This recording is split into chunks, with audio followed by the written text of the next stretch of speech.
अशा पद्धतीने मी बऱ्याचशा निविष्ठा वापरल्या, काही रासायनिक वापरल्या, काही सेंद्रिय वापरल्या. पण आमचा सगळ्यात जास्त जोर आहे ना स्लरीवरती होता. स्लरी व्यवस्थापन.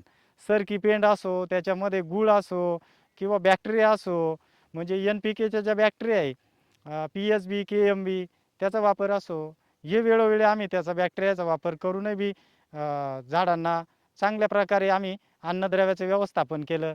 त्याच्यानंतर आम्ही सेटिंगच्या कालावधीमध्ये थोडं मधमाशांसाठी गूळ, इलायची त्याची पण फवारणी केली होती. आणि पाणी देण्याची पद्धत आता आमच्याकडे ब्लॅक सॉईल आहे, परंतु ती पाणी जास्त दिवस धरून ठेवते. त्याच्यामुळं पाणी एकदम मोजून मापून द्यावं लागतं डाळिंबाला. आणि डाळिंब मुळातच ही काटेरी वनस्पती, हिला कमीत कमी पाणी लागतं. आणि आपण जर जास्त पाणी देऊन हे केलं तर मग त्याला पाहिजे तसे मुळीला श्वास घ्यायला सुद्धा जागा राहत नाही. त्यामुळे पाणी देताना बी थोडं तोलून मापूनच दिलं पाहिजे.